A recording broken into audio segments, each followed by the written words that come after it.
అందరికీ నమస్కారం అండి. నా పేరు వెంకట్రావు, వత్సవాయి ఏరువాక సీడ్స్ అండ్ పెస్టిసైడ్స్.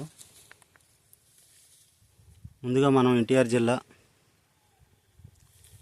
నందిగామ మండలం వెంకటాపురం అనే గ్రామంలో ఉన్నాం.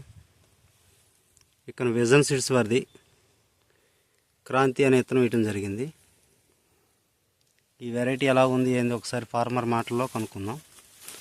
సార్ మీ పేరు? ముక్కంటేశ్వరరావు గారు. ఎలా ఉంది సార్ వెరైటీ? విత్తనం పర్లేదు, తెగుళ్ళు కూడా అంత తక్కువే. మామూలుగా 7 నల్లి వచ్చిన నల్లి కూడా తట్టుకోగలిగిద్ది అన్నమాట. నాకు పర్లేదు అనిపించింది. వేసుకోవచ్చు అంటారా? ఎక్కడ తెచ్చారండి విత్తనం మీరు? వత్సవాయిలు ఆంజనేయులు కాడ, వత్సవాయి ఆంజనేయులు గారి నర్సరీలో తీసుకొచ్చారు. ఆంజనేయులు గారు. ఓకే, పర్వాలేదండి వెరైటీ? పర్లేదు. Okay sir, thank you.